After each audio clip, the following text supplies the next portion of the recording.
Hey, what's going on? It's Bill Burr, and it's the Monday Morning Podcast for Monday, April 8th, 2013. How you doing? How are ya?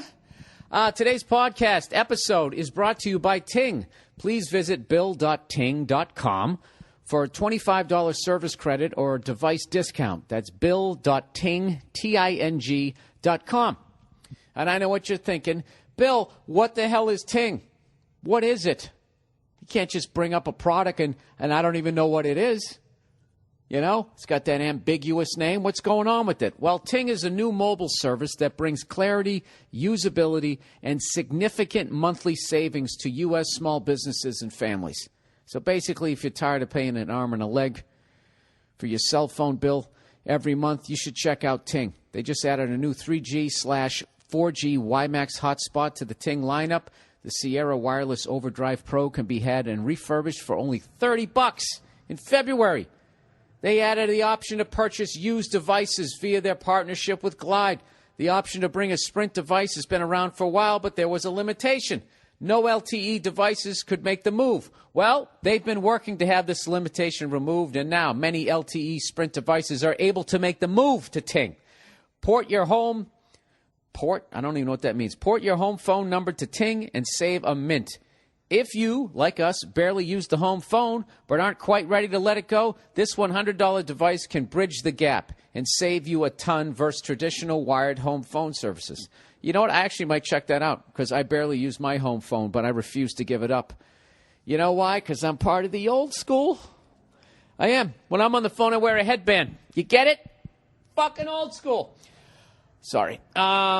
Anyways, they have excellent online support. Anytime you got a problem, you can call them at 1-855-TING-FTW anytime between 8 a.m. and 8 p.m. Eastern Standard Time. And believe it or not, a real person will actually pick up the phone. All right? So please visit bill.ting.com for a $25 service credit and device discount. There we go. I almost got through it without stuttering. All right. So here we go. This is the Monday Morning Podcast, everybody, and I am in Atlanta. Hotlanta, baby. How you doing? I got here last night.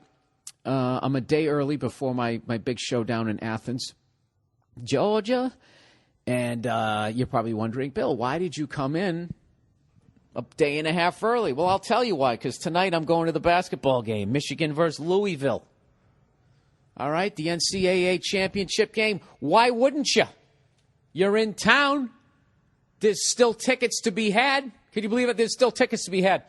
Dude, Atlanta has to be the worst fucking sports town on the face of the United States. I didn't say the earth. Okay? I'm not going to be arrogant and act like I know sports fans from here to Timbuktu. I don't even know where Timbuktu is. I don't even know if that's a real fucking place. I don't know if that's an expression. I don't know who's shot. I don't know who's not. But they fucking suck here in Atlanta. Okay? In Atlanta, they suck. Georgia Bulldogs, that's a whole different story. Hey, wait. You get me one of them dogs, I'm in there. I'm between the hedges. Okay? I'm not talking about the SEC college fucking sports fan down here. Those people are fucking lunatics. All right, they're out there making moonshine before the game. They're out of their fucking minds. They're either full-on fucking redneck or they're like that, oh, Belvedere, come here, boy. You know, they have that fucking plantation vibe. One or the other. Just talking about the white people down here. All right? So, and the drug addicts are all in the Waffle House. All right? If you want to score some meth and get a delicious breakfast and you're in the South, I have to recommend the fucking Waffle House. That's the place to go. If you'd like to maybe get into a fight, if you didn't even know that you wanted to get into a fight, that's where you want to fucking go.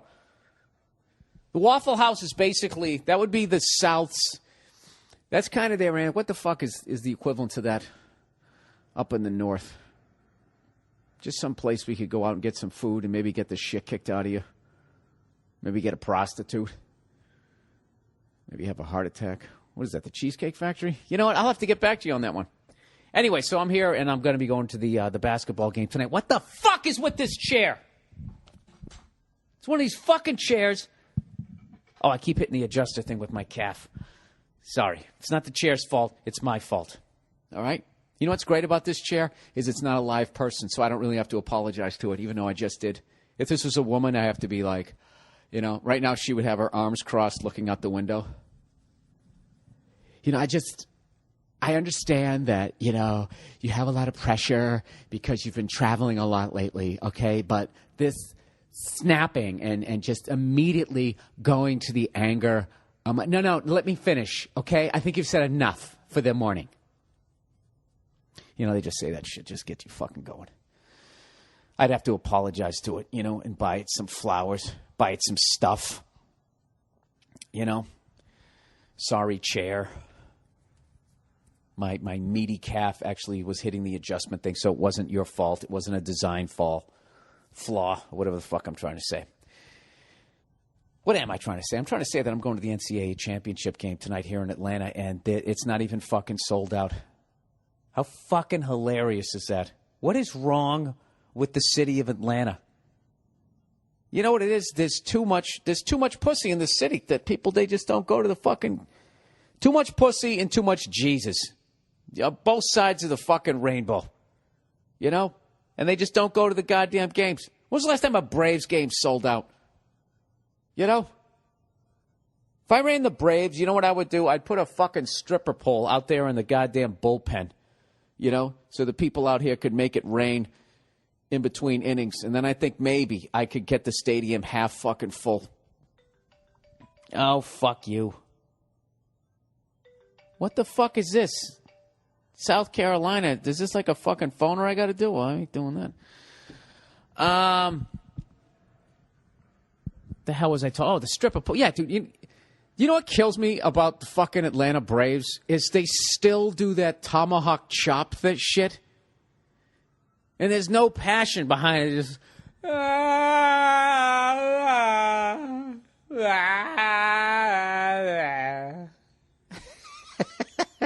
What kind of a fucking asshole does that? How many tribes have said how fucking offensive that is? You know what I mean? That's when I really fucking hate people. When they're just like, you know, what? He ain't got nothing to do with that. You know? That stupid, just, you know, it's like people like are into the Confederate flag. You know, and they try to say that it has nothing to do with fucking slavery and just has to do with Southern pride. Give me a fucking break. You know, just be a fucking racist. Just man up and be a racist. Just get a nice fucking swastika tattoo right on your forehead. Stop being passive-aggressive. Probably going to get kicked out of this hotel for saying this. Oh, fuck you, Steve Jobs, with your fucking noises. I heard it. I grabbed the phone. I fucking reacted to it, you cunt. From the grave, he's still a cunt. I wonder whose idea he stole for that fucking thing. And then passed it off as his own as he goes out and tries to fucking levitate like one of those cheesy fucking magicians. Goddamn fucking phone. I hate this fucking thing. You know what kills me too? Is you put it on vibrate. I mean, there's no way to shut it up. I'm sure there is if I read the fucking manual. You know, but I don't have time for that. I can read a fucking cell phone manual, finally figure the thing out, and then what, it's obsolete in 8 months? Bill, quit yelling. You're just lazy. All right. Maybe I shouldn't be going off on the dead guy. You know that douchebag's on the cover of fucking Time magazine with like Albert Einstein as far as people who changed and shaped the world? It worked. Their stupid advertising where they lined themselves up with Gandhi has actually fucking worked because now the dude's dead and on the cover of Life magazine, Jesus didn't even make the fucking cover. Or maybe he did. I don't know. But what the fuck, you know? They actually had a really good picture of Albert Einstein. They had a younger version of him, you know, where his hair wasn't all fucking gray. And he didn't have that sad look on his face. You know that look he had on his face after he fucking showed those psychos how to blow up all of Japan? All right, this is the cover. The cover is Abraham Lincoln, Jesus, Albert Einstein, Martin Luther King, the Beatles, Hitler, some old broad with fucked up teeth, Mother Teresa, fucking Gandhi. Jesus, what the fuck's the name of that guy who spent all those years in prison in apartheid or whatever the fuck his name is? Was it William H. Macy? The fuck is that guy's name? He finally got out and his wife stuck by him and then he fucking dumped her. And then the guy who came up with the phone, that angry look on his face. What the fuck? Edison. What the fuck is the guy's name here? Sidney Poitier? I'm the worst. I don't fucking know who anybody is. And anyways, they got Steve Jobs. Steve Jobs rubbing elbows with all those fucking people. Fucking stupid-ass goddamn nerds. Because he did what? He invented a phone? Did he even invent it? Haven't I already talked about this on stage? Up on the silver screen? So anyways, I'm out here in fucking Atlanta, and I'm going to that goddamn game tonight. These stupid cunts, they don't even fucking sell the thing out. They're still doing that tomahawk chop. It's like, why would you do that? And they got the fucking drum. I was just talking about this on the Regular Guys morning show. My brother took a tour one time somewhere in Arizona, and they were talking about how Native Americans played their drums, and they would be like, they play it like this, they play it like that, but at no point did they ever go, that's just some fucking Hollywood shit, where they hired a white guy with the tan, maybe even a little bit of a sunburn, you know, to give him the reddish tinge that they thought the fucking Indians had, which I've never understood. You ever see a real Native American? There's nothing red about their skin, you know? You know who's a fucking redskin? I am. Goddamn fucking redhead. You put me out in the sun, I will fuck with any Native American. Apache, I don't give a fuck who you are. My skin will be redder than yours. I should be offended by the Washington Redskins. They're making fun of me, not you. All right? Just the fact that your face is on the side of the helmet, that's just a misdirection. All right? It's just another group of people coming at us fucking redheads. And you know what? I, for one, am getting sick of it. All right? I'm sick of cunts coming up to me telling me that I'm going to be extinct like I'm some sort of fucking white rhino. You know? You guys are going to be gone by 2040. It's like I'm going to be 72 in 2040. I'm still going to be here, you cunt. You know why? You know why? I'll tell you why. Because I go out to these hotels. All right? Oh, there's another plane. Where are those people going? God, I always wished I was on a plane going to someplace exciting. Sorry, that was the inner monologue of a woman who got married at 22. Anyways, plowing ahead here. This is why I'm going to live to be 72. Because I don't stay in motels. I don't fucking make speeches about how to change the world. At least on my podcast, maybe I do, okay? But I'm not standing in front of fucking a zillion people, all right? So no one's going to whack me, all right? I got good genes. And you know what? Today, I go downstairs. They got the fucking continental breakfast down there. They got the breakfast buffet, and they also got the whole thing you can order from the menu, all right? And what do I see down there? I see all the man-titted fat fucks who got the corner office, and they're down there getting themselves an all-American breakfast. 2-3 eggs any style, the fucking bacon, the potatoes. Just, well, you know what they're doing? They're fucking grabbing their heart by the lapels, huh? Grabbing it, just going, hey, motherfucker, right? And then just kneeing it right. If your heart had balls, that's what you're doing with that breakfast. The all-American. You know what I did? I went down there like a little fucking twinkle toes, all right? I was up on my tiptoes, and I did a little dance move, and I slid into the booth, and the lady, you know, came over. You know, it's a waitress. Like, I think all waitresses should be female.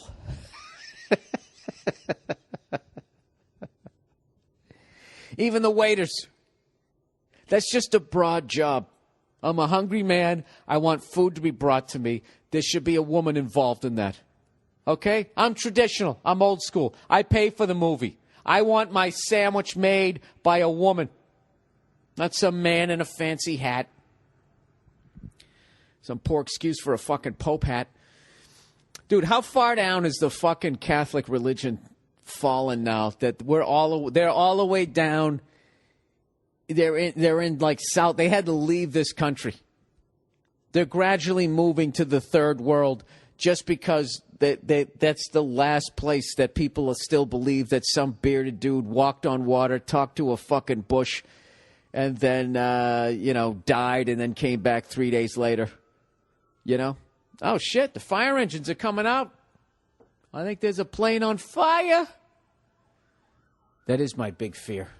My big fear is not dying in a plane crash. It's surviving the plane crash and then being soaked in jet fuel and burning up, you know, for a nice 4-second death of, and then that's it. You know, you'd probably be even much higher pitched. I wonder how many decibels you can actually create if you're burning in jet fuel. It's so fucking terrifying. When you go to take off, you're literally just you're in a tube of gasoline. Yeah, Bill, we get it. We understand that you need a lot of gas. Gee, Bill, do you need a lot of gas to fly across the country? Wow, your podcast is so informative. Oh, so anyway, I'm down there and I get the fucking breakfast. Okay, and I could have got the fucking 3 eggs any style. I could have got the pancakes or the waffles. You know how they do that shit where they turn it into a dessert? They got everything but fucking chocolate frosting on them now. I said, fuck all that. And I said to the lady, I said, you know what? Let me get the cold cereal. Cold like fucking Margaret Thatcher's knees. And I'm not saying that because she's dead, okay? That fucking shape-shifting reptile, you know? I actually think that she's George Bush. Like that's like his alter ego. He's actually ego. He's actually also Margaret Thatcher. You know, just a theory. Just something to kick around in a bar. I think they're all the same person, you know? And they shoot all the world leaders all in the same living room. And maybe he's not a shapeshifter, but he's got some excellent, like, Hollywood makeup, you know? And then, like, when he was supposed to be in America, he's not going to do it. And then, you know, then when they cut to him over and fucking being Margaret Thatcher, and he's, oh, Johnny Old England, yeah, right? He just fucking just changes his voice. He's like the Mel Blanc of, like, the Illuminati. That's what I think. And I actually voted for the motherfucker. I liked him. Who was I supposed to vote for? That fucking squinty Pollock fucking riding around in the goddamn tank? Or was he a Greek? Dude, did you guys know Copernicus? The guy who figured out that the fucking Earth didn't go, you know, was going around the sun? And that the sun was the center of the universe? That guy was a Pollock? All these Polish jokes. You know? Copernicus. That doesn't sound like a Polish name to me. That sounds Greek. But I digress. So, I go down there. What do I get? I get the fucking Raisin Bran with the 2% milk there. Right? I got the milk from that cow that was probably fed another cow, so God knows what kind of fucking poisons are in me right now. But there's only 2% of it as opposed to 4%. You understand that, right? 2% of what? I have no fucking idea. I actually read something one time on how they do the fat count. It's bullshit. It's kind of like how they do the gas mileage on the cars, where they drive the car at like 2 miles an hour with like a fucking hurricane wind behind you. It gets 60 miles a gallon. Hey, wait. And then you get it, and you only get 20, and you're like, what the fuck? They're like, well, you're stepping on the gas pedal too much. Well, how do I make it go without doing that? Sir, why are you being hostile? Because you're a cunt. That's why. And then you're out of the showroom. And that's it. That's it. You ever go into a showroom and you see the fingerprints on the glass and you see one set where they're really indented in the window and then they kind of slide to the right? That's the guy who used the C word. He said cunt in the showroom and then was dragged out. Yeah, I don't know what I'm talking about. So, so I went with Raisin Bran. Then I got a banana, put it on top. And you know what? I'm fucking full. You know? Filled up the fucking stomach. And I didn't go down there and just starting your day with fucking 1,200 calories to your ass. And now you're down to 800. And you know you're going to do that at lunch. And then you're done. And then the rest of the day, all it is just fucking overflow, spillage for your fucking arteries and your goddamn muffin top. All right? Why am I yelling at you guys this week? I don't know. I'm in a great mood. I'm going to go to this fucking game tonight. It's going to be tremendous. I'm going to have the whole row to myself. Why? Because it's a sporting event in Atlanta. I'm telling you, if they put stripper poles down there, they would have fucking sold it out, and it would have cost me like $9,000 a ticket. So I have an amazing week. I'm going to the basketball game tonight, and then I do a run of theaters. I'm in Athens, Georgia on Tuesday. I'm in Alabama, which Georgia actually looks down on, which is fucking hilarious if you're not from this region. You know, it's like you fuckers are all the same to me. You know? And I don't mean that in a bad way. But I don't mean it in a good way either. Alabama at the Stardome on Wednesday, and then Thursday I'm over in South Carolina. South Kakalaki. And then, Tuesday, Athens, Wednesday, Stardome, Thursday, South Carolina. And then Friday, I got 2 shows in Atlanta. And then Saturday, I go to the Masters. You see that, people? You, too, can live the dream when you never get married and don't have any kids. You can live selfishly like I do, and go to all these wonderful things and brag about it on your own podcast. And then go to bed at night and cry yourself to sleep. What the fuck? I keep hitting this goddamn thing in this fucking chair. It's driving me nuts. You know what? It's almost like the chair knows my ego's completely out of control and just keeps, let's bring him down a little bit. A little closer to the floor, a little closer to the regular people. All right. Just to show you what a whore I am, I'm going to read a couple of ads here. LegalZoom, everybody. Do you have a job that you hate? You want to get out of it? You want to start a business, but you don't want to sound like you're just starting a business. You want to sound like you're actually making money already. This is what you got to do. You got to go to LegalZoom. Oh, wait, that's eVoice. What the hell am I talking about? I can't even keep these damn things straight. LegalZoom. Oh, this is how you set up the... oh, no, wait, this is it, right? Is this it? LegalZoom's the one where you turn yourself into a corporation right off the bat, right? Bill, why don't you just read the copy, you fucking moron? All right, here we go. LegalZoom, everybody. Look, you've got a plan for your future. We all know this. You do financial planning, you get insurance. But to get real peace of mind, you have to make sure your family is legally protected. So where do you turn for affordable legal protection you can trust? Why, LegalZoom.com. For over 12 years, they've been helping Americans get personalized wills, powers of attorney, living trust, real estate documents, and more. LegalZoom also helps start and maintain businesses with incorporation and LLC filings, trademarks, and copyrights. Their time-saving service was developed by a team of experienced attorneys, and LegalZoom takes care of you from start to finish. LegalZoom documents have been accepted by courts and government agencies in all 50 states, so it's totally legit. LegalZoom is not a law firm, but they can connect you to an attorney and provide self-help services at your specific directions. So if you need help, they're there to help you out. They'll walk you through the whole process. For even more savings, enter Burr, B-U-R-R, in the referral box at checkout. If you're a parent or an entrepreneur, don't wait any longer. Call or visit LegalZoom.com and protect what's yours. All righty. There's that. And then, of course, what would a podcast be without a Stamps.com read, everybody? Come on, you know the deal. Are you still going to the post office? You still going down there? Unless you like routinely wear a brooch, there's no reason why you should still be going to the, down to the post office, all right? The post office is always crowded. Who's kidding who? Okay, now it'll be even more crowded with people mailing in their taxes. But you still need to get out envelopes and packages for your businesses. So use Stamps.com instead. Hey, Bill, what's Stamps.com all about? Well, Stamps.com brings all the services for the post office right to your desk. Buy and print official U.S. postage for any letter or package using your own computer and printer. Stamps.com will send you a digital scale that automatically calculates the exact postage you need. You'll never have to go to the post office again. Stamps.com, they're your friends. It's so easy to use that even a moron like me can use it. No wonder Stamps.com printed over $1 billion in postage just last year alone. I use Stamps.com to send out all my DVDs to all my fun little shows, and I absolutely love not having to go there. Right now, use my last name, Burr, B-U-R-R, for this special offer. No risk trial plus a $110 bonus offer. Includes the digital scale and up to $55 in free postage. Don't wait. Go to Stamps.com before you do anything else. Click on the microphone at the top of the homepage and type in Burr, B-U-R-R. That's Stamps.com. Enter Burr. All right. Back to the podcast.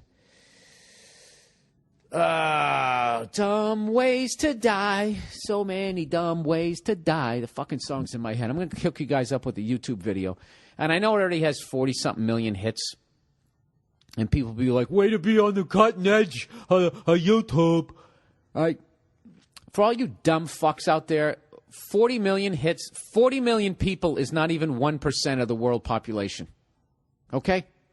So any sort of recommendation for a goddamn video is fine. All right? So go fuck yourselves. Hey, what do you guys think is worse? The Atlanta Braves fans doing that tomahawk chop or Red Sox fans singing Sweet Caroline? I'll let you think it over. I have to be honest with you. Just because it's offending a fucking group of people that were victims of genocide, I got to go with tomahawk chop. But I have to say, Sweet Caroline is a close second. I mean, that's literally stopped me from watching fucking home games of the Boston Red Sox. That and the whole steroid era. I stopped watching in 2010, once like fucking half the Red Sox tested positive. Was it really half, Bill, or was it 2 or 3 key guys? 2 or 3 key guys, And one guy, I think, escaped town via Chicago and never fucking got caught for anything. That's just, just speculation. Pure speculation, people. But, yeah. So I was kind of at that point, I was like, all right, they either need to make steroids legal or get it out of the game, because I'm sick of getting excited about shit, and then 4 years later you tell me that it doesn't really count. I don't fucking know. This is how long it's been since I've watched a Red Sox game. I'm looking at the USA Today sports page, and it's got a picture of a Boston Red Sox who I don't even recognize, and it said Middlebrooks shows clout with 3 home run day. Evidently, there's a guy in the Red Sox called Will Middlebrooks, who was 4 for 5 with 3 home runs and 4 RBIs Sunday, and he's batting .320 for the season. That guy could fucking, he could be sitting down next to me in a fucking restaurant. I'd have no idea who he was. I'd be like, who's that really in shape tire salesman?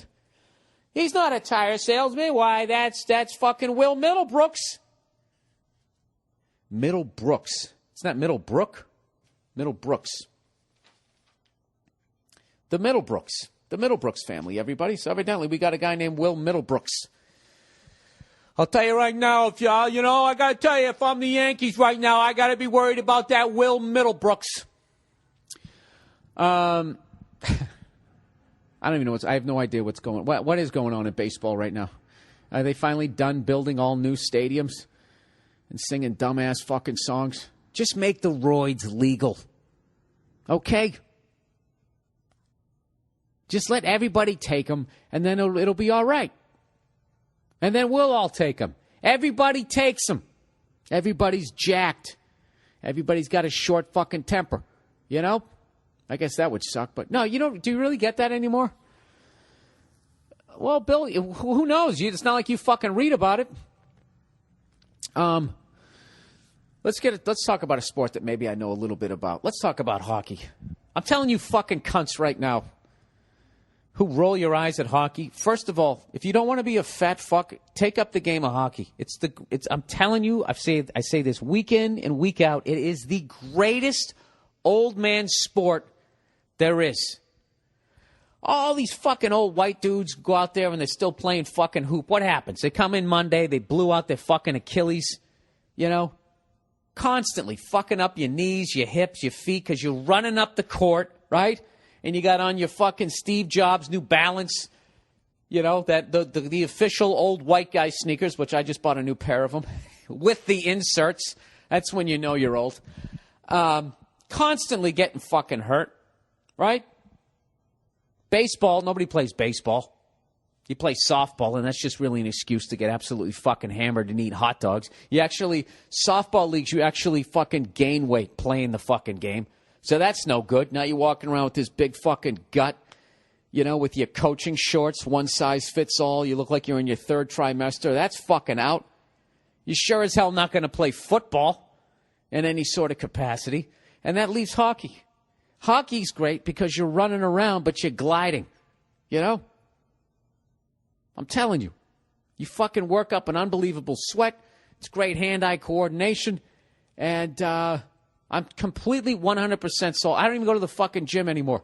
I just go out and I get involved in a pickup game. And I'm actually to the point, I'm at the upper level of sucking. I can actually stick hand a little bit and keep my head up before somebody takes the puck away from me. But I'm getting a good sweat, and it's a beautiful game. What's funny? They have all these different drills, and I've been skating with this comic, Nate Craig, who I fucking brought out on tour when we went through Wisconsin and fucking Michigan, and he was showing me a couple of drills. We went to one of these stick time things, and it's just, there's no hockey drill that isn't absolutely fucking exhausting. Every fucking one of them, it's like you do 3 reps of it, and you feel like you're gonna die. You know? You ever see baseball players before a fucking game?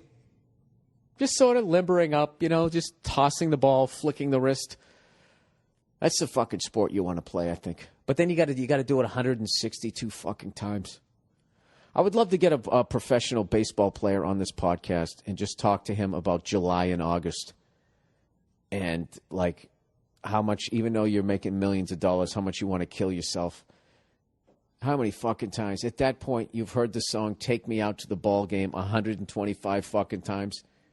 Take me out to the ball game. You're just sitting there like, I'm going to fucking kill myself. And you're standing out there in the goddamn sun. Right? And now you got to try to figure out who this fucking guy is on the mound and what the hell he's putting on the goddamn ball. Like, baseball, to me, is literally, it's like going to math class every fucking day. I wouldn't have there's no fucking way I could ever get smart enough to play that game at any sort of fucking level. Where I just can't, like when you played football, you just fucking walk up and you just play. Right? I guess you have to figure out the guy across the line from you, but not to the level that these guys have to. You know what I mean? Like maybe you figure the guy out for part of the game. They don't come in and, all of a sudden bring in a fucking new cornerback out of nowhere. They do that with these hitters. All of a sudden you got a new fucking pitcher. What the fuck's this guy doing? What's his deal? What's his release point? Can I pick it up as it's coming off his fingers? There's no fucking way. There's no fucking way. The only way I would ever make it in professional baseball is if I was a really good third base coach. If I really knew how to give the fucking signs. That's the only way I could ever make it. Even if I had the God-given ability, I don't have the mental stamina to give a fuck when another guy comes. Like I just fucking did this. I just figured out a guy. Now you're bringing in another guy? Fuck this game. Fuck this. I'm going to be an announcer. I stole this story from this morning because they didn't get to it on the wonderful program, the regular guys here in Atlanta. Some fucking asshole spent over $200,000 on a Star Trek ray gun. All right? 200 fucking grand. Over 200 grand from some rare ray gun, I guess, used on the Star Trek episode. And this is what I want to know. How much crooked shit has the baby boom generation done that they can afford to throw their money around like that? You ever watch those Barrett Jackson auctions? And like a Mustang will come up, and this is an actual Shelby. This is the real deal. We're going to start the bidding at $180,000. Who the fuck has $180,000 to buy a Mustang? They're sitting there fucking bidding on those fucking Ferraris come up. That one from Ferris Bueller's Day Off comes up or whatever, and they could spend like $9 million on it. Dude, right there. You should be fucking thrown in a black van and fucking taken down underneath the Pentagon, and they figure out what the fuck you did. Where did you get your money? Huh? They probably know. You know something? If you have enough money, well, you can blow $9 million on a goddamn Ferrari that you're not even going to drive because it's worth so much fucking money. Your wife doesn't give you shit. At that point, you know people at the Pentagon, right? You walk into the Federal Reserve and they shout out your name like you're fucking Norm on Cheers. That's all I think of when I watch those auctions. I'm like, this is all filthy fucking money. Nobody has this kind of money. Barrett Jackson. You ever see A-Rod there? A-Rod doesn't even have that kind of money. A-Rod, my favorite Yankee of all fucking time. I don't know about any other Red Sox fans. I'm sort of a former Red Sox fan. I think eventually I'll get back into them. I kind of liked last year where they sucked. And everybody, just kind of burn off all the pink hats, But now I guess they're good, so everybody's jumping back on the bandwagon. I got to figure out when's a good time to jump back in with those guys, Anyways, you know, I'd probably do it this year. At this point, it makes me feel bad as a fan that I don't know who fucking Will Middlebrooks. Dude, did you just get the new Will Middlebrooks jersey? I have no fucking idea who he is. This is terrible. Anyways, what the fuck was I just talking about? Just talking about knowing people in the Pentagon. Oh, my favorite Yankee of all time, Alex Rodriguez. Watching the Yankees trying to shame A-Rod into demanding a trade has been one, and him not taking the bait. You know, sitting him in the ninth inning of the playoffs, and he just still is just like, no, you know, I mean, whatever's good for the team. Hey, New York Yankees front office, just settle in. You're going to have to pay him every fucking dime. I bet that they have his contract out on their fucking giant walnut tables. Is walnut expensive? I don't know. Every goddamn day, just pouring. They probably have a team of lawyers just specifically designed to pour over that guy's contract to try and figure out how the fuck they can get out of this. I swear to God, if A-Rod was abroad and fucking the Yankees were his husband, all right, this story would have already been on the first 48 because A-Rod would have got whacked. That's the type of financial fucking situation there. You know, when the guy just is like, there's no way out of this, I just have to kill her, you know, which is always the dumbest fucking move ever. You know what I mean? You're going to go to hell forever if that shit's true. Something's going to happen. Something has to happen, I think. You know what I mean? Because some people get away with murder, so there has to be some sort of fucking something, right? In another world. Or do they just put that in your head because if there really was no ramifications, they didn't make that shit up, that people would just be walking around killing people? Can you imagine if you just had no fucking conscience and you just did that? Anybody who was just annoying you, you just fucking killed them, and you were so good at it, you never got caught? You know? With that, could you still enjoy life?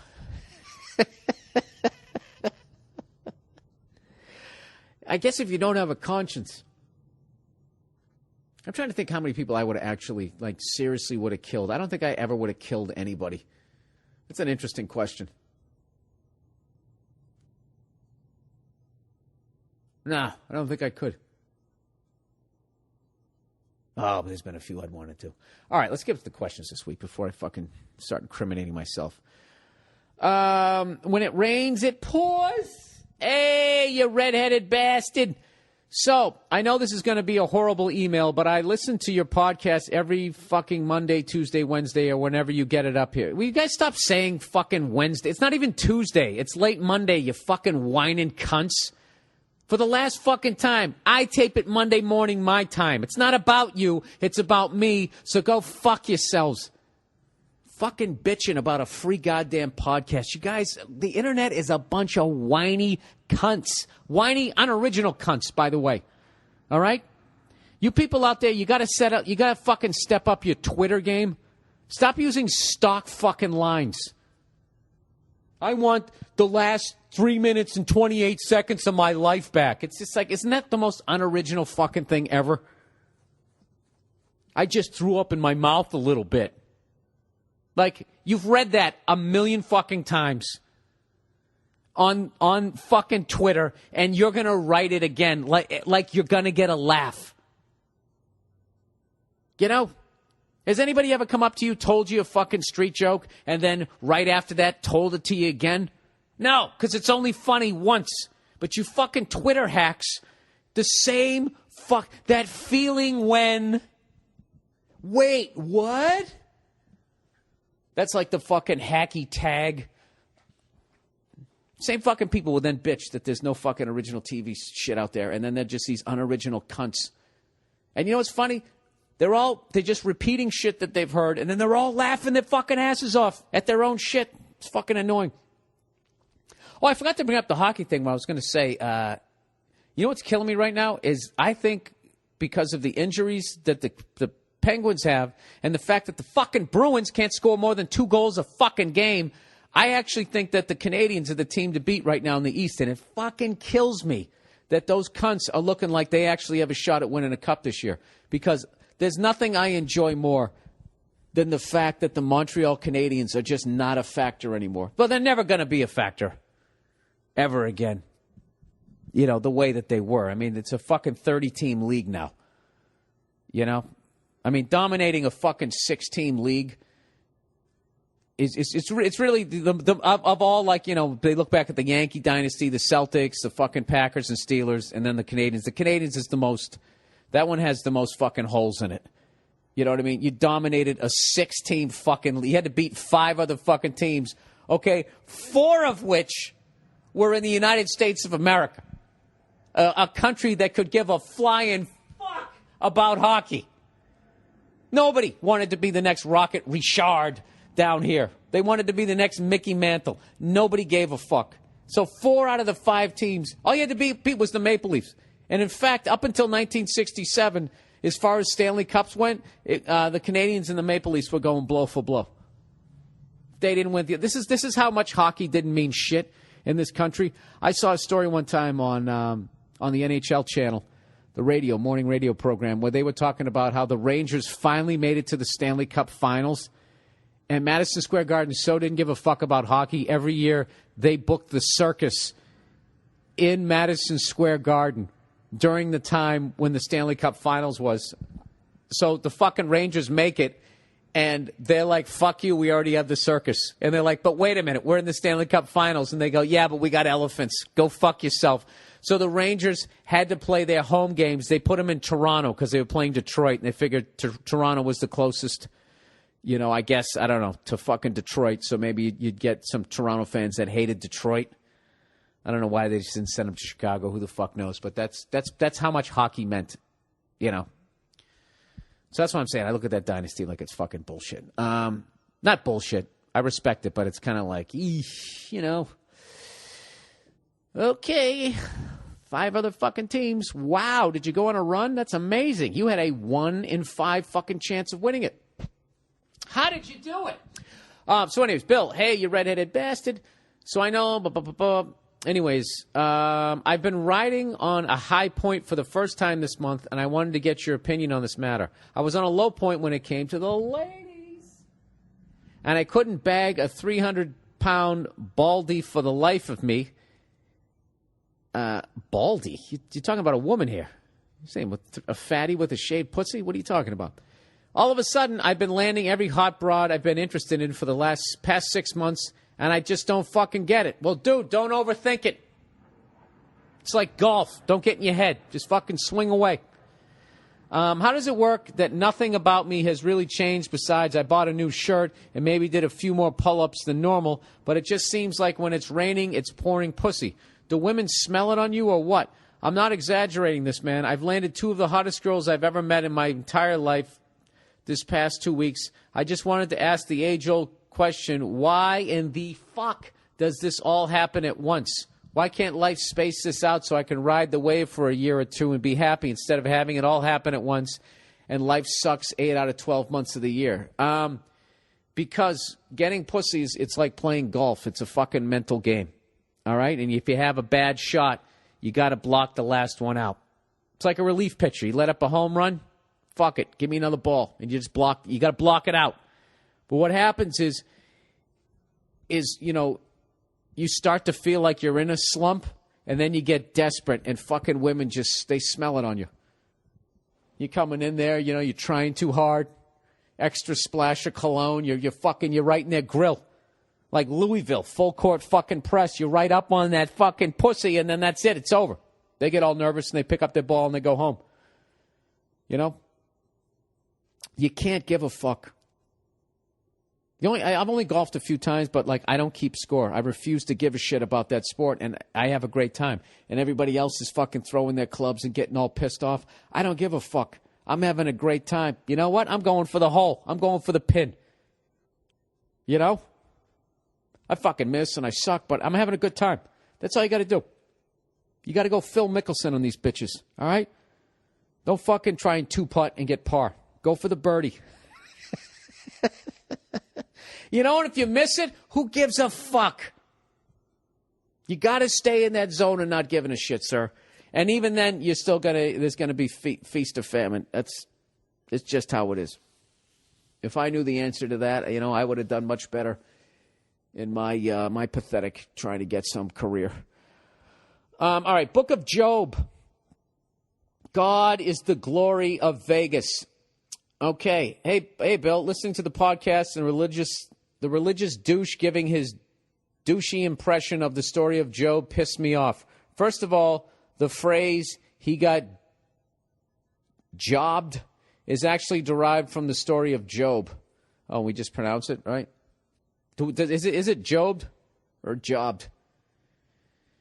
I don't fucking know. Here's why. First of all, Christians condemn gambling and yet hold bingo parties in the church parlors every week. But the book of Job actually reveals that God is all for gambling, because not only did God make the very first wager, God was also the first pit boss, and heaven was the first casino. I like where this guy's going.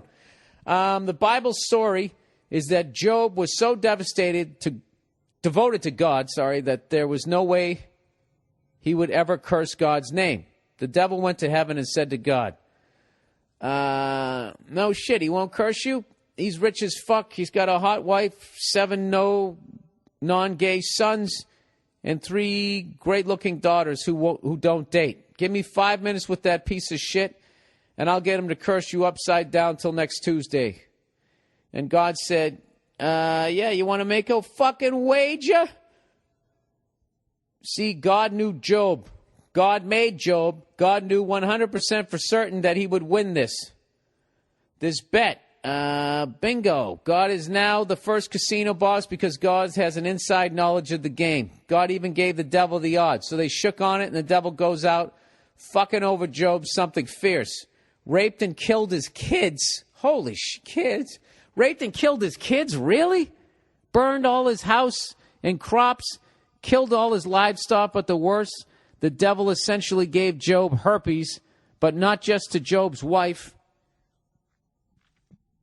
What the fuck? Herpes, but not to Job's wife. Try explaining that to your wife without at least cursing God a little under your breath. But Job never caved, so God won the bet. Of course God won. It's God. God did give Job all his stuff back, but how stupid was the devil that he bet against God? The same as all of us when we go to Vegas and come out saying, I got jobbed. Oh, Jesus Christ. That was so fucking clever, it made my fucking head burst. I think you're absolutely right. But I got halfway through that story, and it's like there's no way that someone wouldn't freak the fuck out. Raped his fucking kids? Why is the Bible just so fucking violent like that? And you just have to sit there and like... You know why? Because they want you to be just completely 100% devoted to the bullshit that they're giving you, that the invisible guy is saying. Their version of what the invisible guy is saying. To the point that someone can come and rape your kids, burn down your houses and your crops, kill all your livestock, and at no point you're not supposed to be like, God damn it! At any point, you're not supposed to fucking say that. And if you don't, God's going to give you everything back. He isn't.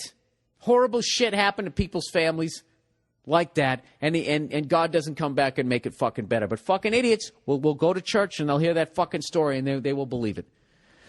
Sorry, sir. You made a great... That almost seemed like a very Carlin-esque kind of bit there. Sorry, it's just my fucking opinion on organized religion. I get a little flustered. I get a little hot under the collar. Law school or bust? Hey, Bill, love the podcast. Nobody, blah, blah, blah. So my question has to do with the law school. With law school. My brain is not fucking working today.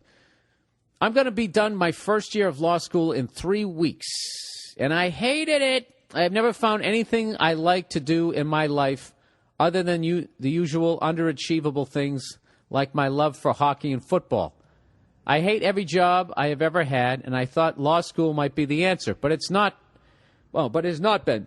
I cannot stand law school, and I cannot stand the thought of the career in law these professors always talk about. All the rules, all the restrictions, all the dealing face-to-face with people's problems. It sounds exhausting. It sounds not fun at all, and I have zero enjoyment from it. I already know the answer to your problems here, sir. Or at least I feel I do. He says, my question is this. My friends and family all say this is just part of life. Nobody loves their job. Nobody likes school, etc.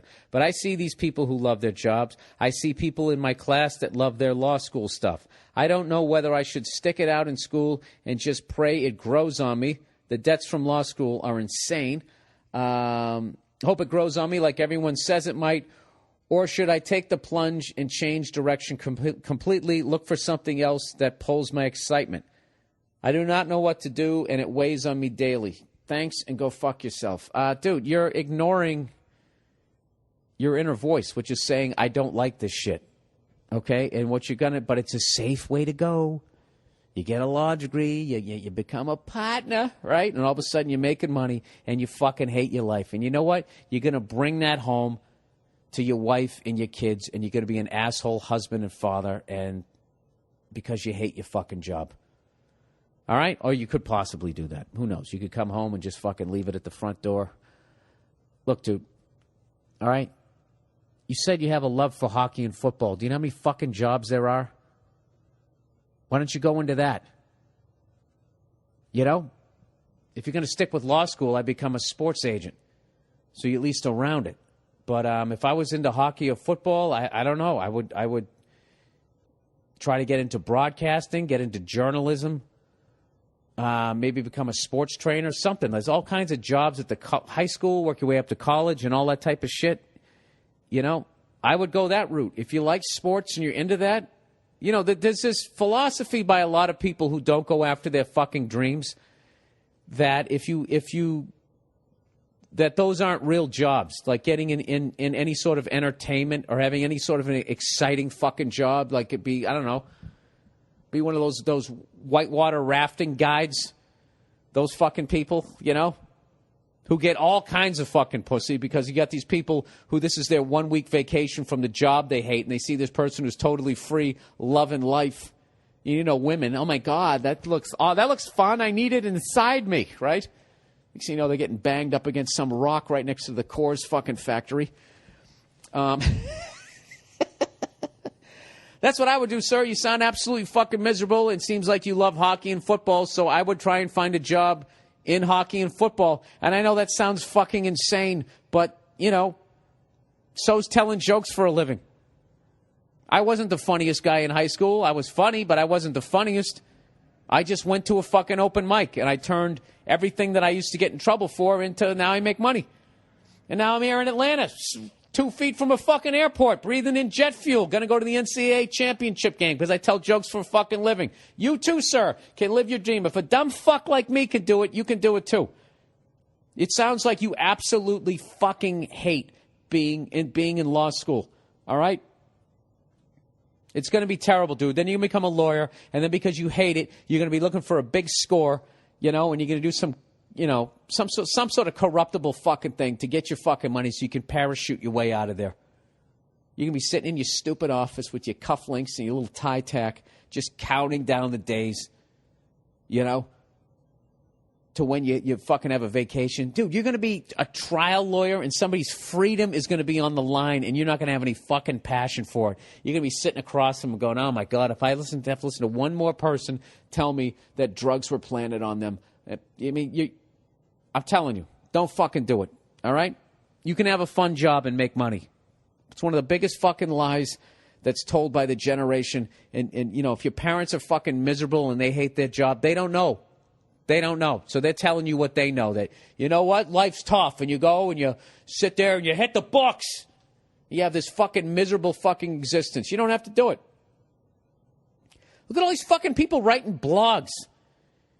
There's fucking people out there who they're into food. I'm a foodie. And they go around, oh my God, the apple had a little too much cinnamon on it. And they take pictures of it. Next thing you know, they got advertising and then they're making money. Sitting there in their fucking pajamas, eating Fruit Loops, reviewing it, making money.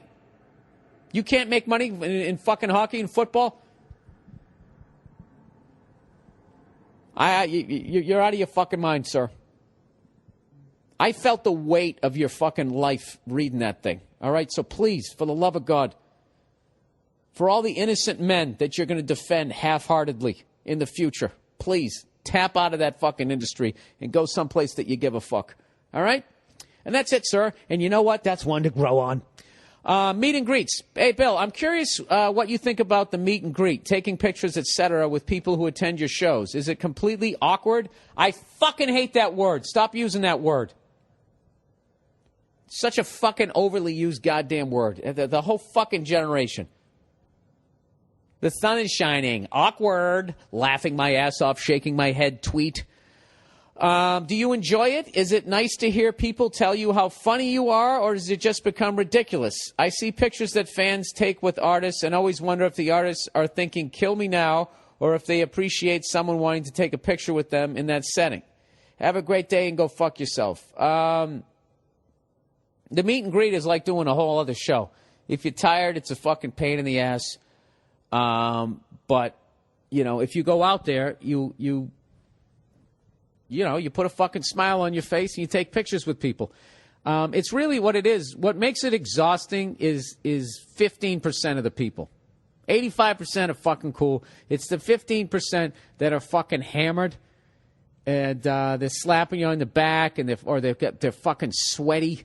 There's a bunch of, like, you know, I understand why Howie Mandel does the fist bump. But generally speaking, you know, I like going out there. I like going out there and having people say, hey, you know, I had a bad day and I listened to the podcast. You know, I've had people come up to me and say, you know, their mom has cancer and like she watched all 3 of your specials and you know, it put a smile on her face. I mean, that's worth going out there and dealing with, you know, when... You know, one of my pet peeves is when somebody's much taller than me as a guy and they put their arm around me and their sweaty fucking warm armpit is resting on one of my shoulders. I fucking hate that. All right? But, you know, it makes it worth it when you hear stories like that. Or you got, you know, people who are going off to war or came back or whatever and they say they listen to your jokes. So there's always a couple of cool conversations that makes it worth it. What makes it annoying is when people don't have their cell phones ready or they hand them to somebody they don't even know, and then they don't know how to use the phone, and then they get upset because this complete stranger doesn't know how to use this phone that's not even theirs. And at that point, you already have your arms around these complete strangers, and then that gets a little weird. But, you know, it's a part of it. You know? You don't like fucking doing that, then you know, don't jump on stage. You know, that's how I look at it. I mean, sometimes I don't go out there if I'm fucking exhausted and I feel like I'm getting sick. I won't go out there because, you know, I'm going to go out there shaking all these fucking hands and I'm going to get everybody's germs all over me. Then I'm going to get sick, and then my next show is going to suck because I'm going to be sick. And it's, you know, my first obligation is you paid a ticket to see me give you a great fucking show. And if I don't do that, you know, what's the point? All right. So there you go. All right. Single man advice. Oh, also, I got to be honest with you too. When I first used to go out there, I mean, it's a skill to know how to actually talk and interact. It's like a whole new skill you have to learn. So I wasn't good at it at first. I just feel like, hey, how are you? Did you like the show? You know, I was really bad at it. And through watching certain people who were just naturally good at it, like I always thought Dane was really good at it. Kevin Hart, I thought, was really just naturally good at it. And I would just kind of watch how they interacted with people and tried to use that as I don't know, as a guideline on how to fucking do it, you know? So... Anyways, but I have to admit, like, people never used to do that. Like, the interaction that you guys have now with people that you see at shows is fucking insane. You know, I went to a No Doubt concert, and she was, like, taking pictures, like, grabbing people's cell phones and taking, like, fucking selfies, I guess is what they call them, with people in the fucking crowd. And I actually found that annoying. It's like, I came here to see you guys, all right? You know, I know now you have to kiss the crowd's ass to, like, some fucking unbelievable level, but I just think it, like, knocks down. It's like, you're a fucking rock star. Be a rock star. You shouldn't be that accessible. You know? I don't fucking know. Well, whatever. Here we go. Single man advice. Hi, Bill. Okay, maybe just Bill. Maybe a little more than that. No, just Bill. I'm keeping the intro simple. I'm single and need advice. I don't know what soup to choose. I'm really fond of clam chowder. Are these euphemisms for different kinds of women? Really fond of clam chowder, all right? So you're like a pasty redhead.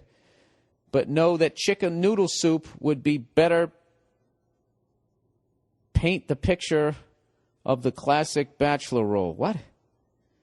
You guys, why do you guys leave out like 4 words in a row and just make me sound even dumber than I am? Which soup would look better spilled on the plain white T-shirt? Also, I just cleaned my apartment after letting the dust build for a while. Is this a problem? Thanks for the advice. Thanks for any advice. It worked. Single man advice. Do I really have to answer this fucking thing? Which would look better? Dude, clam chowder is like crustacean jizz. Clam chowder is fucking disgusting.